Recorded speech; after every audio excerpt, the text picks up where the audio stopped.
Si tienen sus Biblias, les invito a que busquen la carta del apóstol Pablo a los Filipenses. Vamos a leer del versículo 1 al versículo 11. Este es el mensaje que fue expuesto el domingo pasado en nuestra reunión de culto. Tuvimos algunos problemas con la transmisión, así que vamos a grabarlo y subirlo a nuestro canal de YouTube en el día de hoy. Filipenses capítulo 2, versículos 1 al 11. Por tanto, si hay alguna consolación en Cristo, si algún consuelo de amor, si alguna comunión del Espíritu, si algún afecto entrañable, si alguna misericordia, completad mi gozo, sintiendo lo mismo, teniendo el mismo amor, unánime, sintiendo una misma cosa. Nada hagáis por contienda o por vanagloria, antes bien con humildad, estimando cada uno a los demás como superiores a él mismo, no mirando cada uno por lo suyo propio, sino cada cual también por lo de los otros. Haya pues en vosotros este sentir que hubo también en Cristo Jesús, el cual siendo en forma de Dios, no estimó el ser igual a Dios como cosa a que aferrarse, sino que se despojó a sí mismo, tomando forma de siervo, hecho semejante a los hombres, y estando en la condición de hombre, se humilló a sí mismo, haciéndose obediente hasta la muerte y muerte de cruz. Por lo cual Dios también le exaltó hasta lo sumo, y le dio un nombre que es sobre todo nombre, para que en el nombre de Jesús se doble toda rodilla de los que están en los cielos y en la tierra y debajo de la tierra, y toda lengua confiese que Jesucristo es el Señor, para gloria de Dios Padre. Padre Celestial, con gozo en nuestros corazones abrimos la Escritura, sabiendo que tú hablas y tratas con nosotros a través de ella. Oramos, rogamos que tu Espíritu la tome y, Señor, la lleve hasta nuestra mente, a nuestro corazón, para ser confrontados, Señor, y alentados con el ejemplo de nuestro Señor Jesucristo y con la conducta que debe proceder de nuestro conocimiento de Él. No por nuestro propio esfuerzo, sino por su Espíritu morando y obrando en nosotros. Muchas gracias, Padre, en el nombre precioso de Jesús. Amén.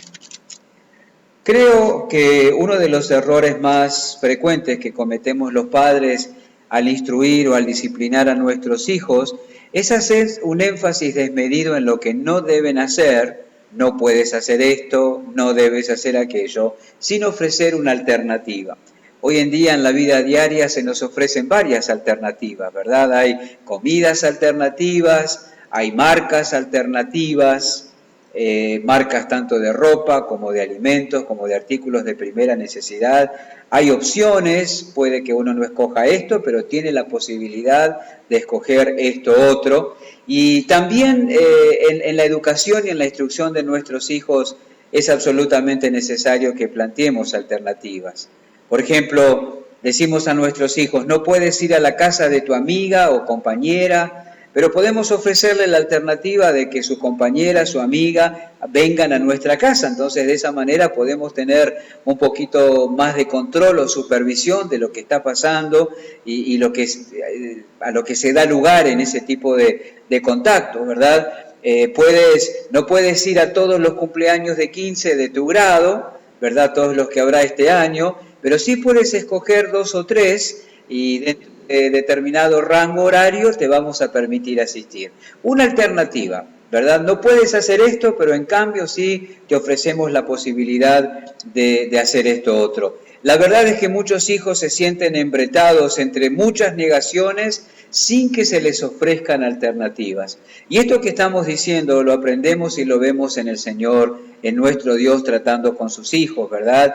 Él dice no, pero en muchos casos, en muchas oportunidades, en muchos pasajes de la Escritura, Él nos ofrece una alternativa. No hagas esto, en cambio haz esto, ¿verdad? Desechando la mentira, hablad verdad cada uno con su prójimo, dice en la carta de Pablo a los Efesios capítulo 4. El que hurtaba no hurte más. Bueno, ¿cuál es la alternativa? Sino trabaje.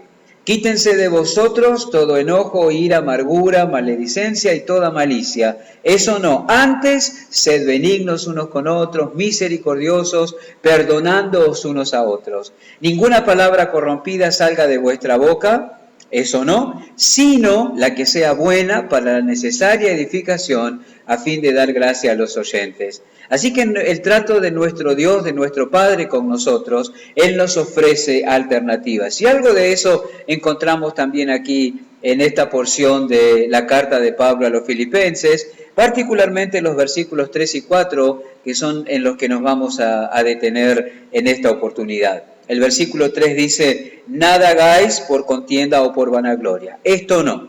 Antes bien, dirá Pablo, esto sí, con humildad, estimando cada uno a los demás como superiores a él mismo, no mirando cada uno por lo suyo propio, sino cada cual también por lo de los otros. Así que tenemos una prohibición, nada hagáis por contienda o por vanagloria, pero se nos ofrece una alternativa. Antes bien, dice el apóstol, con humildad. Vamos a prestarle atención en primer lugar a la prohibición. El apóstol Pablo escribe, inspirado por el Espíritu Santo, que los creyentes no debemos proceder ni actuar motivados por una actitud de contienda ni por una actitud de vanagloria.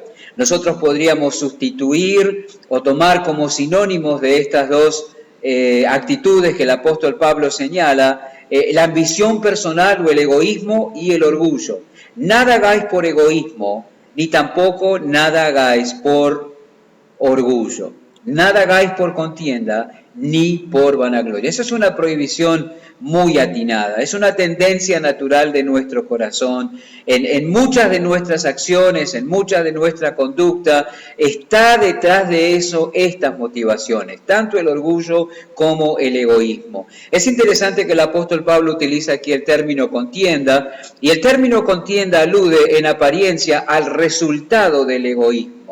¿Verdad? El egoísmo da como resultado contiendas. El hecho de intentar siempre salirnos con la nuestra, el hecho de que detrás de nuestra conducta, de nuestras palabras, de nuestro proceder, esté esa motivación de imponernos y de hacer lo que a nosotros nos conviene o nos parece mejor o deseamos profundamente, lleva necesariamente a una contienda en muchas oportunidades con otra persona. La ambición egoísta lleva a la contienda. La ambición egoísta me lleva a enfrentarme con otro egoísta ambicioso también. Y no hay necesidad de llegar a eso. Y no hay manera de llegar a eso tampoco, salvo que el Espíritu de Dios nos asista con su poder. Y esto se ve en todo nivel.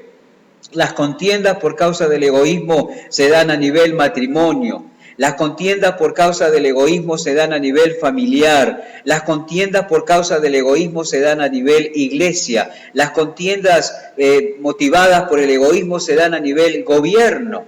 Usted considere 2 de sus hijos si los tiene, ¿verdad? Por lo general hay uno cuyo egoísmo queda más evidenciado y sobre el cual nosotros mayoritariamente ponemos nuestro foco, ponemos nuestra atención, tomándolo como victimario, ¿verdad? Y al otro más manso, más tranquilo, en apariencia no tan revoltoso como víctima, pero en ambos hay egoísmo.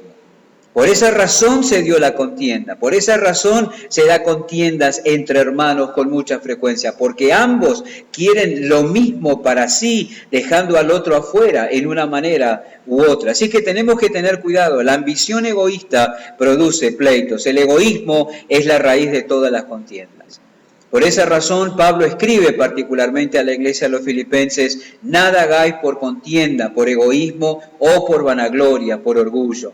En la iglesia de Filipos ya estaban manifestándose conflictos interpersonales, algunos de ellos tomando un tono preocupante, como el que se daba entre Bodia y Síntique, esas 2 mujeres que el apóstol nombrará en el capítulo 4, ¿verdad? En un conflicto aparente, que estaban en medio de un conflicto aparentemente muy notorio, toda la iglesia ya lo sabía. Pablo no desnudó la situación, sino simplemente que habló de la situación y animó a un hermano cuyo nombre no sabemos, pero probablemente sea el mismo Epafrodito, ¿verdad? A que medie entre ellas, a que mediara entre ellas para llevarlas a un punto de reconciliación.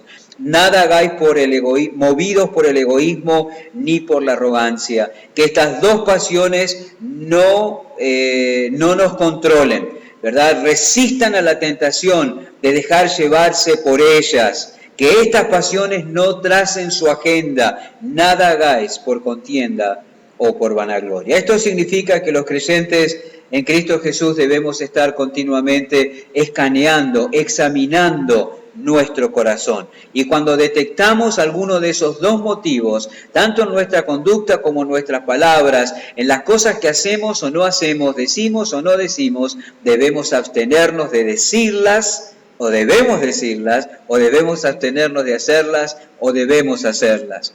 Debemos estar atentos a por qué hacemos lo que hacemos, ¿verdad? ¿Qué estamos buscando? ¿Qué me movió a hacer lo que hice? ¿Qué me empuja a decir lo que quiero decir? ¿Por qué reacciono así ante esta situación? ¿Por qué me estoy comportando y sintiendo así en estos días? ¿Por qué estoy tratando así a las demás personas? ¿Qué provocan estas reacciones en mí?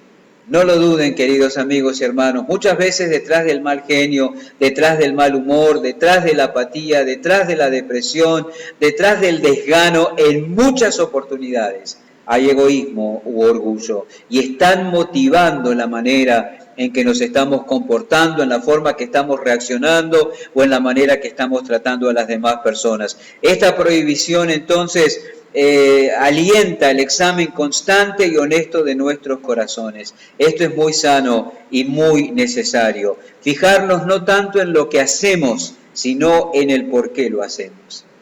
Es verdad que muchas veces tomamos bastante tiempo para tomar nota de nuestra apariencia exterior. Queremos vernos bien, queremos vernos decorosos, queremos vernos agradables, ¿verdad? Pero también deberíamos tomar mucho tiempo para examinar nuestra condición interior. No solamente tomar nota si estamos haciendo lo bueno, sino también si lo estamos haciendo por un motivo correcto. No solamente prestar atención a si no estamos haciendo lo malo, sino también a prestar atención a si nos estamos absteniendo de esa conducta por un motivo correcto. Esta prohibición pone una nota de atención sobre los motivos, la necesidad de velar y juzgar las intenciones del corazón. Y esto nos lleva a una premisa y una conclusión muy importante que puede resultar choqueante, ¿verdad? Se pueden hacer muchas cosas buenas y bien con una motivación pecaminosa. Yo puedo predicar con una motivación pecaminosa y es algo bueno que estoy haciendo. Puedo presidir una reunión por una motivación pecaminosa. Puedo interpretar un instrumento. Puedo dar testimonio del Señor Jesucristo. Pablo mismo lo va a decir aquí en la misma carta a los Filipenses, ¿verdad? El capítulo 1, versículo 14. La mayoría de los hermanos, cobrando ánimo en el Señor con mis prisiones, se atreven mucho más a hablar la palabra sin temor. Algunos, a la verdad, predican a Cristo por envidia y contienda. ¿Se da cuenta? Uno puede predicar. Uno puede testificar, uno puede entregar un folleto, uno puede dar una palabra de aliento, uno puede ayudar al necesitado, uno puede visitar al desalentado y hacerlo por envidia o contienda. Hacer buenas cosas y hacer bien las cosas, pero por una motivación pecaminosa. Y tenemos que prestarle atención porque eso es lo que mira el Señor, la motivación del corazón. El creyente que cree lo que dice la Biblia sobre el corazón, y la Biblia dice sobre el corazón que es engañoso y perverso, no asume que siempre está limpio.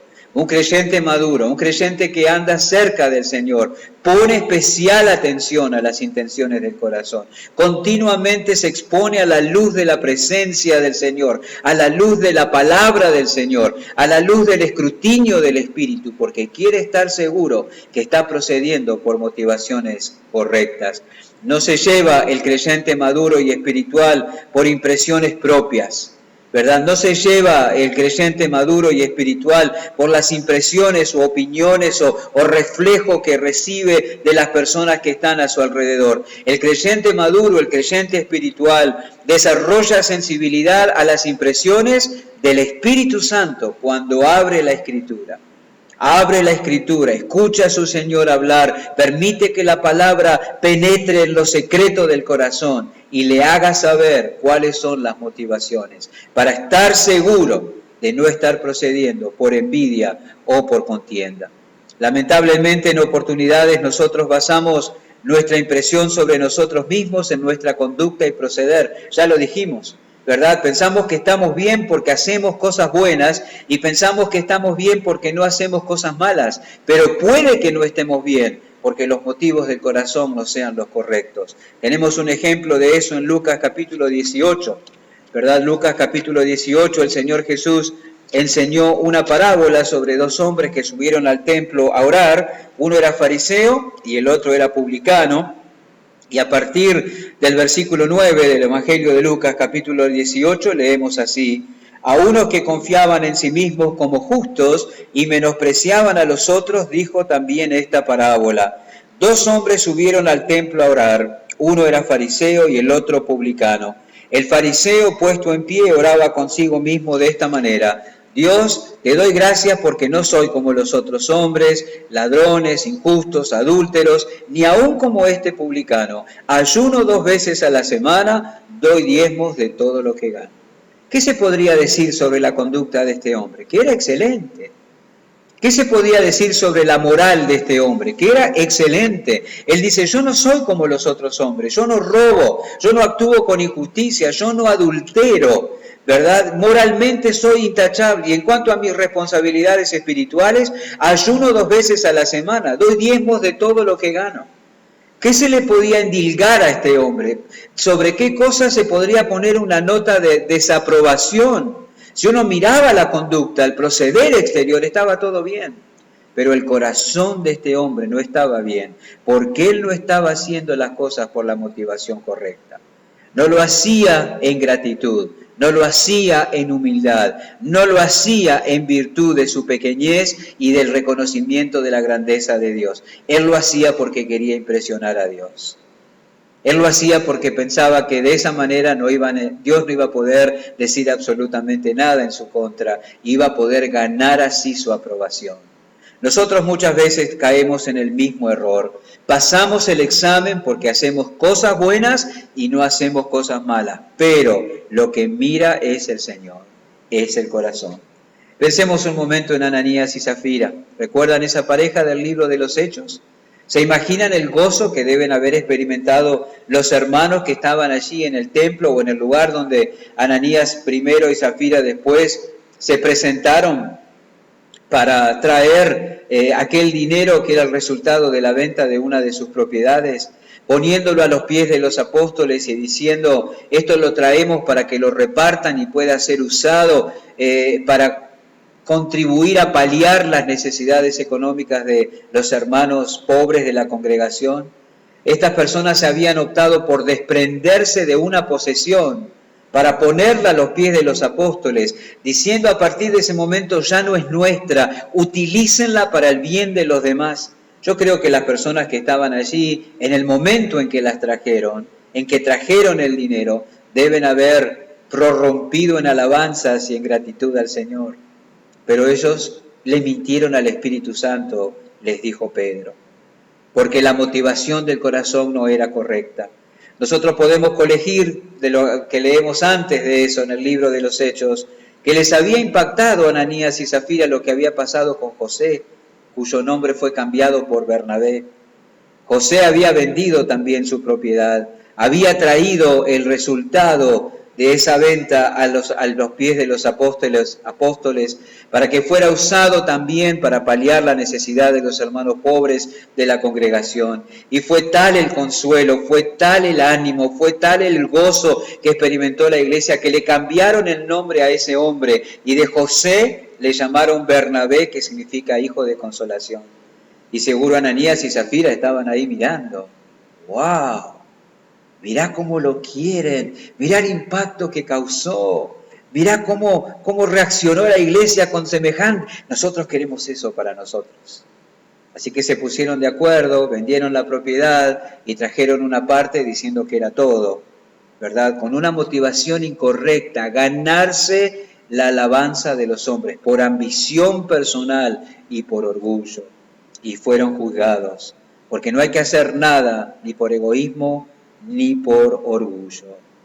El Señor mira el corazón. Proverbios 21:2 lo dice con toda claridad y sería bueno que lo recordáramos, lo memorizáramos, lo repitiéramos, lo refrescáramos continuamente a nuestra mente y corazón. Todo camino del hombre es recto en su propia opinión. Cuando miramos la conducta, parece que todo está bien, somos los mejores, pero Jehová pesa los corazones. Jehová pesa los corazones. Así que esa es la prohibición. Nada hagáis por contienda o por vanagloria. Como creyentes no procedamos motivados ni por el egoísmo ni por el orgullo, dice el apóstol Pablo a la iglesia en Filipos y así también a nosotros. ¿Cuál es la alternativa? Dice el versículo 3, antes bien con humildad. Esa es la alternativa. En lugar de proceder motivados por el egoísmo y por el orgullo, actuemos motivados por la humildad. Ya lo hemos dicho, hermanos, el gran desafío para nosotros es ser conocidos como personas humildes, ¿verdad? Como personas humildes y teniendo claro lo que es ese concepto en la Escritura. En lugar de ser motivados por el egoísmo, entonces, debemos actuar motivados por la humildad. Qué palabra, ¿no? Cuán trillada y mal entendida. Por eso necesitamos prestar atención a lo que dice la Escritura. Nosotros vemos a una persona pobre, despojada de todo bien material y decimos, qué humilde que es. Vive en una casita chiquita, tiene solamente apenas para todos los días, no se viste muy glamurosamente, qué humilde que es, ¿verdad? ¿Cómo puede lleva ese estilo de vida tan humilde? Pero esa persona puede estar motivada por el orgullo en los secretos de su corazón. Se equivocan los que piensan que la pobreza es una virtud per se, una virtud en sí misma, porque uno puede ser pobre económicamente y profundamente orgulloso en los secretos de su corazón. A veces también pensamos que alguien apocado, de poco carácter, que habla siempre en un tono suave, que está ahí, que ni se hace notar, también es una persona humilde. No es así. Había personas que vivían en un convento, y ya sabemos a qué tipo de personas nos estamos refiriendo, y decían, nos ganarán en todo, pero en humildad no nos ganan. Cuando uno es humilde no habla así.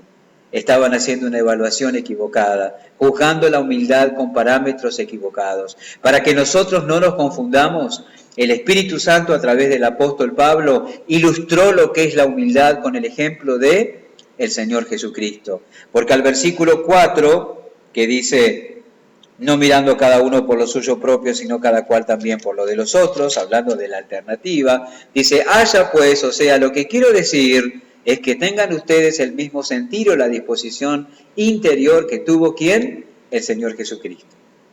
Por eso debemos hacer de Cristo y de la cruz la consideración continua del alma, porque ahí vamos a aprender lo que realmente es la humildad y ahí vamos a saber cómo debemos nosotros proceder. Qué palabra más trillada y más mal interpretada. Por eso necesitamos que se nos ilustre entonces con un ejemplo, el de Cristo, como hemos visto, lo que es la humildad. Cuando Pablo dice, antes bien con humildad, ¿quieres saber exactamente lo que él quiso decir? Entonces mira a Cristo y sé como él. Esto es coherente, porque Cristo habló de sí mismo como humilde. Mateo capítulo 11, un pasaje que también seguramente la mayoría de los creyentes conocemos. Mateo capítulo 11, versículos 28 al 30.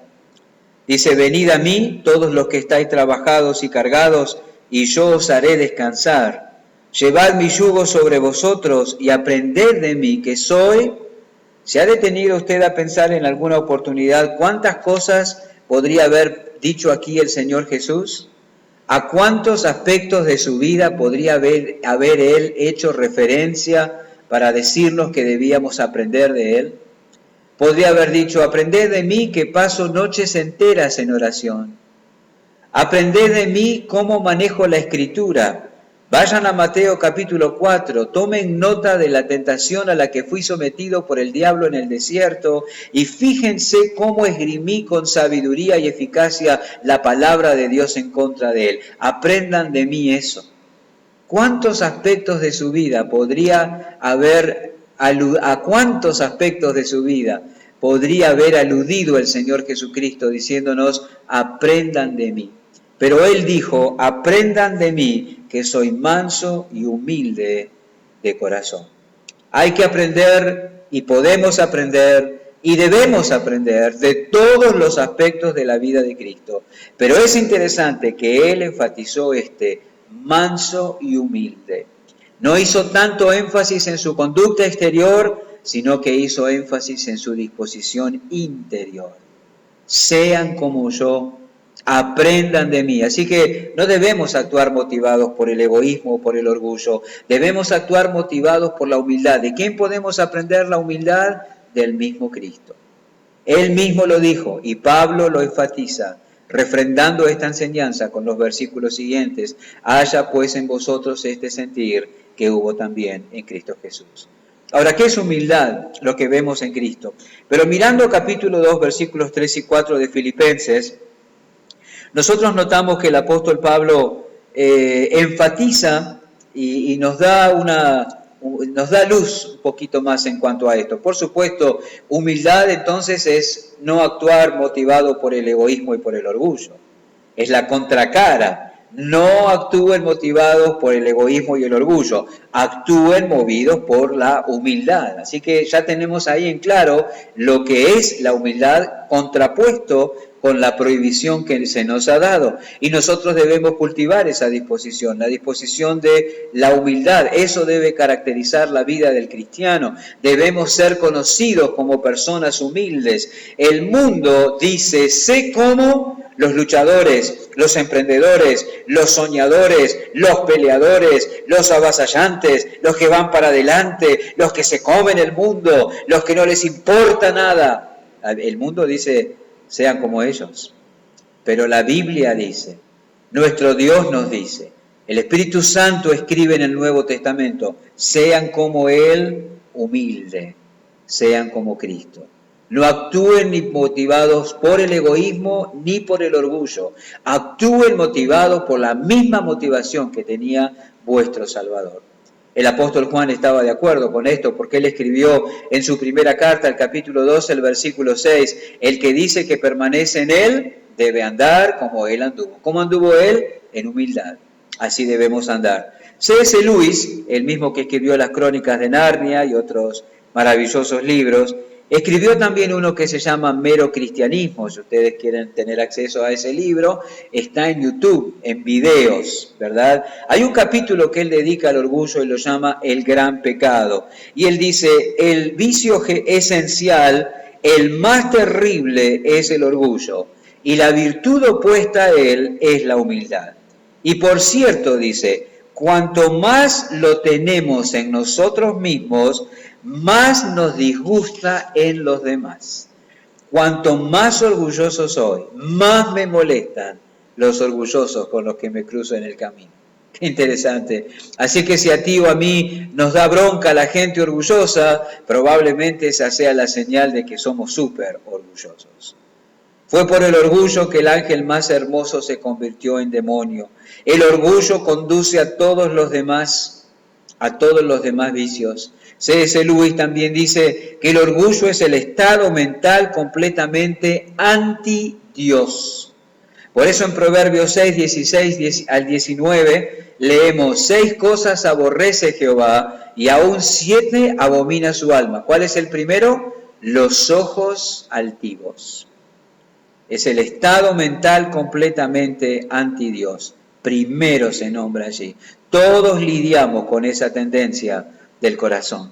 Quizás usted diga, no, yo soy humilde. Sería bueno que nos examináramos, a eso nos invita la Escritura y pensemos hasta qué punto me disgusta que otros me desprecien, hasta qué punto me disgusta que otros se nieguen a fijarse en mí, hasta qué punto me disgusta que se entrometan en mi vida, ¿verdad? Eso nos permite evaluar si hay orgullo o no en los secretos de mi corazón. Eso es así. ¿Hasta qué punto me molesta que me traten con paternalismo? ¿Hasta qué punto me molesta que me traten con autoridad? No quiero que me traten como un niño, no quiero que me digan lo que tengo que hacer. ¿Cómo lidiamos los hombres con eso? Pero no solamente los hombres, también las damas. Eso nos permite tomar nota de cuán arraigado está el orgullo en lo secreto de nuestro corazón. Ahora, Pablo va a abundar en el tema. Él dice, antes bien con humildad, y nos va a dar dos parámetros, dos directrices en cuanto a lo que implica actuar con humildad. En primer lugar, ahí en el versículo 3 dice, estimando cada uno a los demás como superiores a él mismo.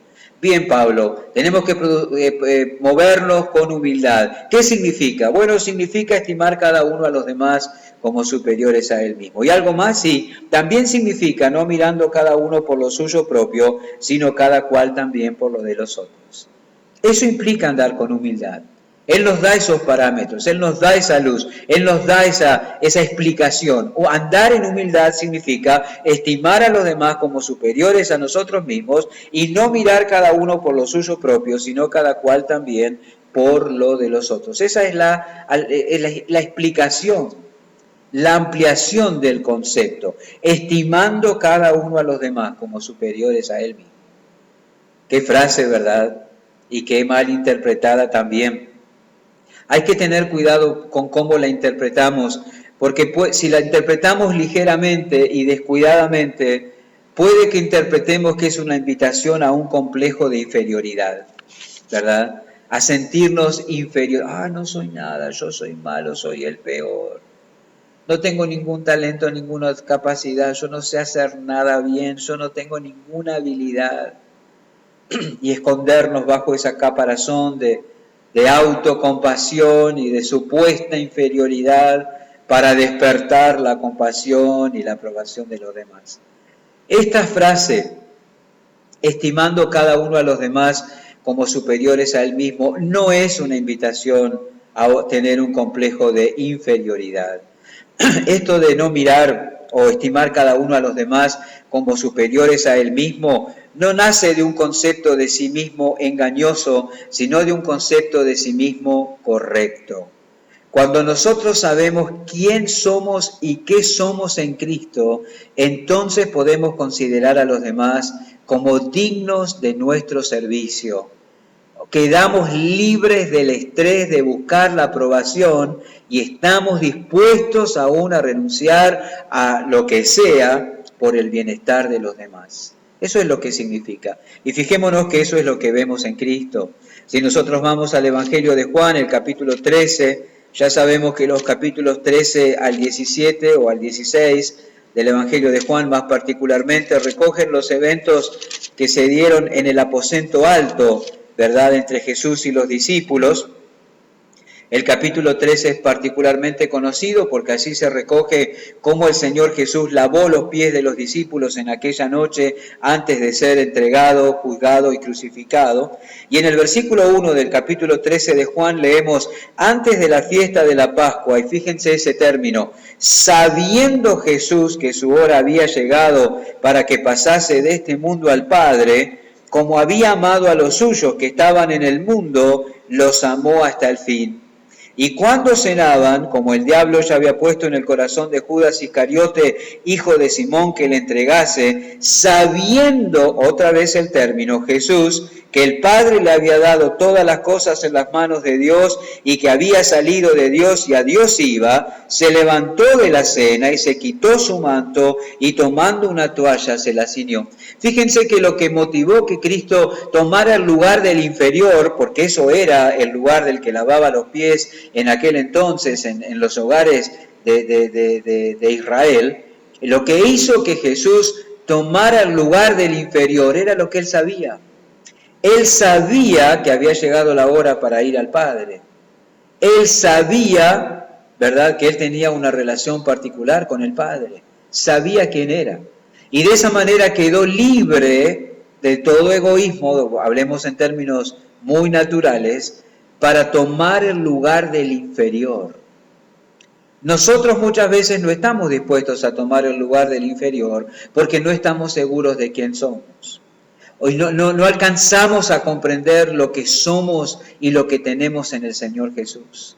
Y de esa manera luchamos por ganar cierta seguridad y nunca vamos a tomar el lugar del inferior porque eso nos haría sentir totalmente inseguros.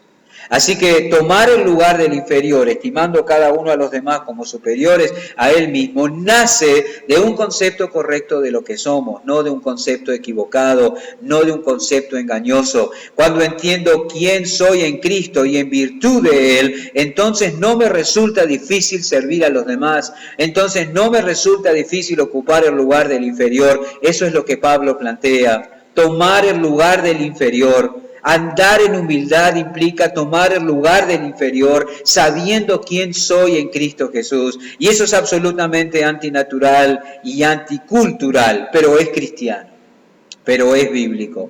El hombre se apoya en sus méritos para levantarse aún por encima de los demás todo lo que puede, pero Cristo no. El que tenía derecho a reclamar el servicio de todos, se hizo siervo de todos. El que era el superior, se hizo el inferior. Actuó, vivió, sirvió, murió, obedeció, anduvo con humildad.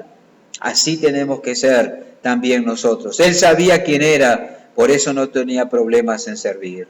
No vemos eso naturalmente en el hombre. Debe ser forjado por el Espíritu Santo en nosotros mientras miramos el ejemplo de Cristo. Por eso continuamente debemos contemplar el ejemplo de Cristo. Oír a Dios hablándonos del sentir de Cristo, permitiendo que su palabra penetre en nuestros corazones y el Espíritu romperá esas barreras de orgullo y egoísmo y forjará y desarrollará en nosotros la humildad.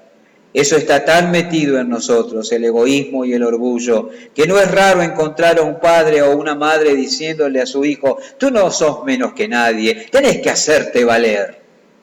Eso no es un concepto bíblico. En Cristo vemos lo contrario. Lo que los padres deberíamos decir a los hijos, lo que deberíamos decirnos unos a otros los creyentes, debería ser, Cristo se humilló hasta lo sumo, ponte a servir.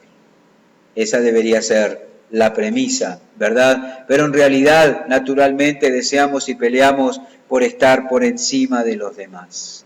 Pero Pablo escribe, en tu mente pon a los demás por encima de ti. Más allá de todas las controversias que han surgido en relación a esta pandemia motivada por el COVID-19, más allá por las controversias que se han levantado sobre la veracidad de toda la información que hemos recibido y todas esas cosas, controversias en las que personalmente creo que no vale la pena entrar, sí es evidente que lo que ha puesto en evidencia esta pandemia es lo poco que nos importan los demás. Porque más allá de cómo sean algunas cuestiones, yo puedo enfermar a otros, yo puedo contagiar a otros. Así que lo menos que puedo hacer es tener cuidado en la manera que me acerco a los demás. No pensando en el daño que yo puedo recibir de ellos, sino pensando en el daño que yo le puedo causar a ellos. ¿Verdad? Hay tanta gente reacia a usar alcohol en gel, hay tanta gente reacia a usar barbijo, hay tanta gente reacia a mantener distanciamiento social. Es lo menos que podemos hacer, tratando de evitar ser un agente de contagio, porque probablemente yo me enferme u otro se enferme y sea leve, pero probablemente otro se enferme y yo fui el agente de contagio y su paso por esa enfermedad sea seria. Pero esta pandemia ha puesto en evidencia la falta de consideración. No me importa la manera que yo puedo afectar a los demás. Y eso es totalmente contrario al espíritu que encontramos aquí en Filipenses capítulo 2, versículos 3 y 4. Así que tenemos que tener cuidado y pensamos en pensar en los demás como superiores a nosotros mismos. Y eso tiene que ver con muchas otras cosas. Tiene que ver con saludar, tiene que ver con dar preferencia, tiene que ver con respeto, tiene que ver con cuidado. Yo no me puedo vestir, no me puedo conducir y no puedo hablar de cualquier manera delante de las demás personas porque tengo que pensar en cómo les voy a afectar. Tengo que considerarlos como superiores a mí mismo. Tengo que ser considerado. ¿Se imaginan un hogar donde todos estén motivados por esa misma actitud? ¿Verdad? Considerando a los demás como superiores, poniéndome yo en el lugar del inferior, teniendo cuidado de no causar daño, sino traer beneficio. a otros, uy, qué hogar sería, ¿verdad? ¿Cómo sería? Pero Pablo dice más, dice en el versículo 4, no mirando cada uno por lo suyo propio, sino cada cual también por lo de los otros. Esto como paréntesis, fíjense que en el versículo 3 dice, antes bien con humildad estimando cada uno a los demás. Y versículo 4 dice, no mirando cada uno por lo suyo propio. Esto debe ser enseñado a todos. A todos. Tiene que ser enseñado a los niños, tiene que ser enseñado a los adolescentes, tiene que ser enseñado a los maduros, tiene que ser enseñado a los ancianos. Todos los que profesan conocer a Cristo deben ser movidos por esta actitud. Y cuanto más temprano empecemos con los hijos, padres, mucho mejor. Enseñémosle desde pequeños a ser respetuosos, a ser decorosos, a ser considerados. Enseñémosles a ser o a pensar en lo de los otros. Hay niños que no están acostumbrados a pensar en lo de los otros. Van a una casa y maltratan los muebles, maltratan los animales, maltratan el jardín. Van a la iglesia y maltratan los instrumentos y maltratan las instalaciones y maltratan el jardín. No están acostumbrados a pensar en lo de los otros. Tenemos que enseñar y tomar nota de lo que nos enseña la Escritura. En nuestras propias vidas, en las vidas de nuestros propios hijos. Aprender a pensar en lo de los otros. Ahora es interesante acá también, y eso quiero enfatizar, el término también, valga la repetición. Dice el versículo 4, no mirando cada uno por lo suyo propio, sino cada cual también por lo de los otros. Qué interesante el término también. ¿Lo ha visto? Subráyelo, enciérrelo. Eso significa que debo procurar mi propio bien. Y así como hago eso, debo procurar el bien de los demás. ¿Ha tomado nota de eso? Pablo no condena que nos ocupemos de nosotros mismos. Está muy bien que usted busque su beneficio. Está muy bien que usted procure estar bien, siempre y cuando utilice ese mismo empeño y esa misma energía y ese mismo ánimo y esté dispuesto a hacer ese mismo sacrificio procurando el bien de los demás. Porque acá dice, no mirando cada cual por lo suyo propio, sino cada cual también por lo de los otros. En un contexto donde habla del matrimonio, en unas páginas a la izquierda en sus Biblias, Efesios 5, 28, dice, así también los maridos deben amar a sus mujeres como a sus mismos cuerpos. ¿Vieron que hay hombres que aman un montón sus mismos cuerpos? Y hacen ejercicio, y hacen dieta, y procuran verse saludables, y verse varoniles, y verse elegantes, usan cremas, usan shampoo, hacen tratamientos para una cosa, para la otra. No hay nada de malo en eso. Si usted pone el mismo empeño en cuidar así el cuerpo de su esposa. Dice el versículo 29, porque nadie aborreció jamás a su propia carne, sino que la sustenta y la cuida, como también Cristo a la iglesia. Así que tengamos cuidado, ¿verdad? Acá dice, no mirando cada uno por lo suyo propio, sino cada cual también por lo de los otros. Pablo sí condena que te preocupes solo y exclusivamente por lo tuyo. Él dice que así como te preocupas por lo tuyo, con la misma intensidad también te preocupe el beneficio de otros. Es una perspectiva interesante, ¿verdad? Es una perspectiva interesante. Pero eso va contra nuestra tendencia natural. La comodidad y la seguridad se han convertido en lo más preciado para muchos. No queremos que nada interrumpa nuestra comodidad y que nada afecte nuestra seguridad. Y mirar y buscar el beneficio de otros, así como buscamos el nuestro, puede ser un peligro para nuestra comodidad y para nuestra seguridad. La comodidad y la seguridad se han transformado en lo más preciado para muchos y darían cualquier cosa por estar siempre cómodos y por sentirse seguros. Y eso implica muchas veces que otros no molesten. Eso implica muchas veces que otros no tienen lugar en sus vidas. Lo que no es cómodo es rechazado. Lo que rompe mi comodidad lo dejo de lado. Muchas veces mirar por el bien de otros implica incomodidad y en oportunidades inseguridad, implica riesgo. Nos cuesta salir del sillón y tememos que nos pase algo al pensar en otros. Pensemos en eso. ¿Alguien necesita ayuda? ¿Cómo respondemos? ¿Alguien está enfermo? ¿Cómo respondemos? ¿Alguien está apartado? ¿Cómo respondemos? ¿Alguien está equivocado? ¿Cómo respondemos? ¿Algo que hago debilita, ofende, desalienta o hace que otro tropiece? ¿Cómo respondemos? Generalmente apegándonos a la comodidad y a la seguridad. Una de las excusas más comunes para no acercarnos al que está equivocado o al que está enfermo o al que está en necesidad o al que está apartado o al que está en un problema es no quiero incomodar, no quiero molestar. En realidad no queremos perder nuestra comodidad y nuestra seguridad. Qué apego a la comodidad, a la seguridad y a la opinión propia. Pablo dice, andar en humildad es procurar tu propio beneficio, pero en la misma medida también procurar el beneficio de los demás. Por supuesto, procurar el beneficio de los demás incluye procurar el beneficio material, económico, pero también el beneficio espiritual, ¿verdad? En esto se impone recordar que la iglesia es el cuerpo de Cristo.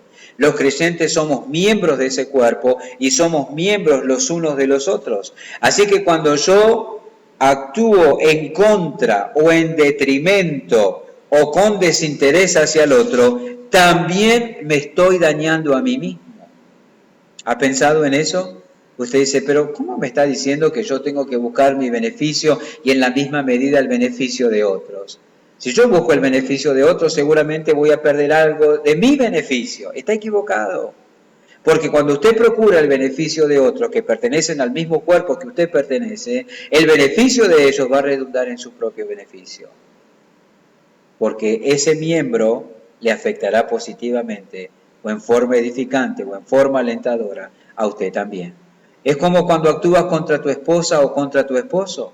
Cuando tú actúas contra tu esposa o actúas contra tu esposo, estás actuando contra ti mismo, porque tú con ella eres, o con él, una sola carne.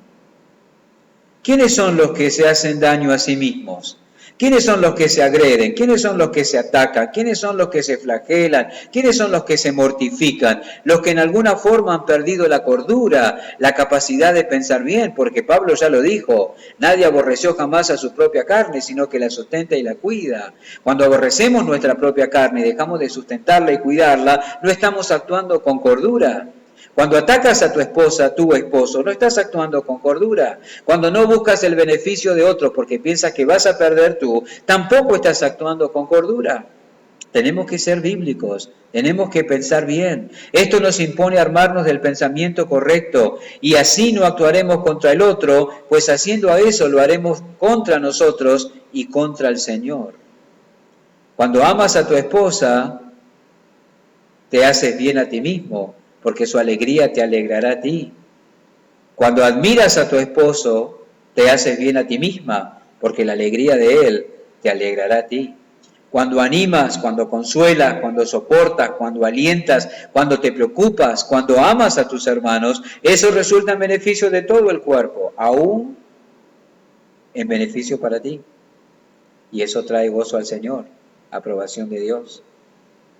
Lo importante de pensar correctamente, no, o mejor dicho, estimando cada uno a los demás como superiores a él mismo, estando dispuesto a tomar el lugar del inferior, no mirando cada uno por lo suyo propio, sino cada cual también por lo de los otros, estando dispuesto a buscar con la misma intensidad que busco mi beneficio, el beneficio de otros. ¿Sabes cuál es una manera que puedes buscar el beneficio de otros? O que buscas el beneficio de otros. Algo muy sencillo. Cantando en el culto. Cantando en el culto. ¿Tú cantas cuando vienes a las reuniones? ¿Sabes que cuando cantas puede que contribuyas al beneficio espiritual de otros? ¿Cuántos han sido animados al escuchar a la congregación expresar cantando las grandes verdades sobre la persona y la obra de Cristo. Quizá te ha pasado a ti. Has venido cargado por tus fracasos, cargado por tu conciencia de pecado y debilidad, y has escuchado a la congregación cantar en la cruz, do primero vi la luz y las manchas de mi alma yo lavé, fue allí por la fe, vi a Jesús y feliz para siempre seré. Y has sido animado así a sacar los ojos de ti y a ponerlos en el Señor y has recobrado ánimo. Ellos cantando han contribuido a tu beneficio espiritual. Pero si no cantas, no estás contribuyendo al beneficio espiritual de otros. ¿Cuántos dicen, me paso todo el día escuchando música cristiana? Haces bien. Buenísimo. Ahora, ven a la reunión y canta, porque así le harás bien a los demás. Eso también. Aún en ello podemos actuar egoístamente. No cantando, no estamos pensando o manifestamos no pensar en el beneficio de los demás. Cuando dejas de cantar, los demás son afectados y no estás actuando como se nos indica aquí que debemos actuar. Y ni que hablar de cuando... De cómo no contribuimos al bienestar de los demás dejando de asistir a las reuniones por motivos egoístas. Ni pensar en eso. El que se queda en casa por alguna razón egoísta está pensando en sí mismo. Hace frío, estoy cansado, estoy desalentado, me puedo enfermar. No está pensando en el beneficio de los demás. No estamos actuando de acuerdo a lo que enseña aquí la Escritura. Debemos venir pensando en cómo contribuir al beneficio de los demás, actuando en humildad como Cristo. Por eso no se asiste a una iglesia, se pertenece a una iglesia. Hay gente que solo asiste nomás, no participa, no se compromete, no busca el beneficio de los demás. Hay otros que pertenecen y buscan maneras de contribuir al beneficio espiritual de otros. ¿Cómo cambia la perspectiva? Qué bueno, ¿verdad?, estar actuando o equipado, mejor dicho, con la perspectiva bíblica. No estoy solamente pensando en lo que obtengo yo, no estoy o no vengo a la iglesia por lo que obtengo, vengo y busco así el beneficio de otros, y así en el hogar y en todo nivel. Así debemos ser nosotros. Y Pablo refrendará esta enseñanza con la expresión, haya pues en vosotros este mismo sentir que hubo también en Cristo Jesús. No actúes motivado ni por el egoísmo ni por el orgullo. Actúa motivado por la humildad. ¿Qué significa? Que vas a estar dispuesto a tomar el lugar del inferior sabiendo quién eres en Cristo. ¿Qué significa? Que el mismo empeño que vas a poner en buscar tu beneficio, lo vas a poner en buscar el beneficio de los demás. ¿Quieres entenderlo mejor? Mira a Cristo. Él tomó el lugar del inferior y Él buscó nuestro beneficio, ofreciéndose en el Calvario, en el Gólgota, como propiciación por nuestros pecados. ¿Quieres saber cómo estás espiritualmente? Considera a Cristo. Hay en ti su sentir, de lo contrario serás un agente de división y destrucción, en lugar de ser un agente de ánimo y consuelo. Y esto en todos lados, en casa, en la iglesia, en donde te muevas. No actuemos por contienda ni vanagloria, actuemos con humildad. ¿Te ha hablado el Señor? Sé diligente en arrepentirte. Haz morir por el poder del Espíritu Santo estas pasiones en ti y desarrolla el sentir de Cristo. Quítate la ropa sucia, quítate la ropa carnal, vístete del carácter de Cristo, vístete de humildad. Te aclaro, esto no será sin lucha. ¿Y por qué debería ser así? Porque así es nuestro Salvador. Él es el humilde. Debemos ser conocidos y conducirnos como personas verdaderamente humildes. Padre, gracias por permitirnos detenernos en esta porción de la Escritura. Utilízala, Señor, en nuestros corazones. No permitas que el enemigo quite lo que ha sido sembrado, sino que tu Espíritu lo use para obrar, santificarnos, moldearnos a la imagen de nuestro Salvador. Haznos como Él, en su nombre. Amén. Bendiciones, hermanos y amigos.